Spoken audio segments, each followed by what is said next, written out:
আজকে তার দিন, বলি কি করে? যাকে ছাড়া আমার প্রতিটি দিনের প্রত্যেকটা মুহূর্ত অচল, যার কাছে আমাদের জন্য 24 ঘন্টা সময় থাকে, তাকে শুধুমাত্র একটা দিন স্পেশাল করাই কি করে? মায়ের জন্য কোনো নির্দিষ্ট দিন, ক্ষণ, মাস, বছর হয় নাকি? কারণ তারা দিন, ক্ষণ না দেখেই আমাদের ভালোবাসে, যত্ন করে।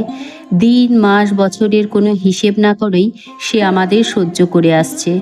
প্রথমে সন্তান ধারণের কষ্ট সহ্য করেছে, পৃথিবীর আলো দেখানোর যন্ত্রণা সহ্য করেছে।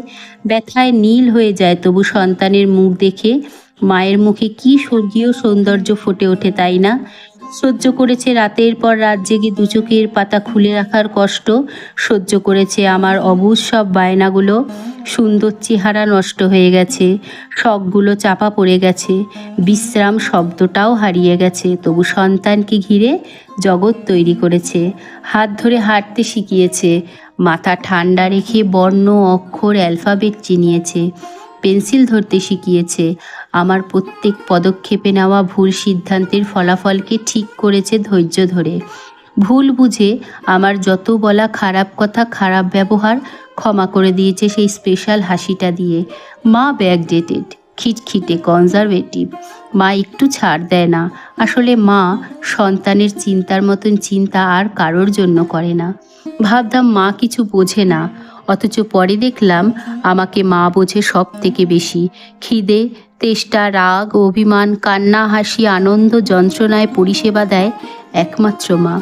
মনের দগদগ ঘাগুলোয় সেঁক দিতে পারে একমাত্র মাই। যত কাছের বন্ধুই থাক, মায়ের মতন এমন ভরসাযোগ্য, নিঃস্বার্থ, বিপত্তারিণী বন্ধু আর কোথায় পাবো?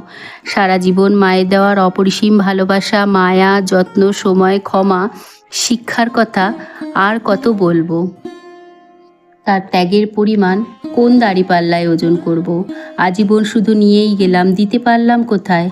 এক মুঠো চাল ফেলে কি মায়ের ঋণ শোধ হয়? মা এমন একজন মহাজন, যার খাতায় ঋণের অঙ্ক শুধু বাড়তেই থাকে।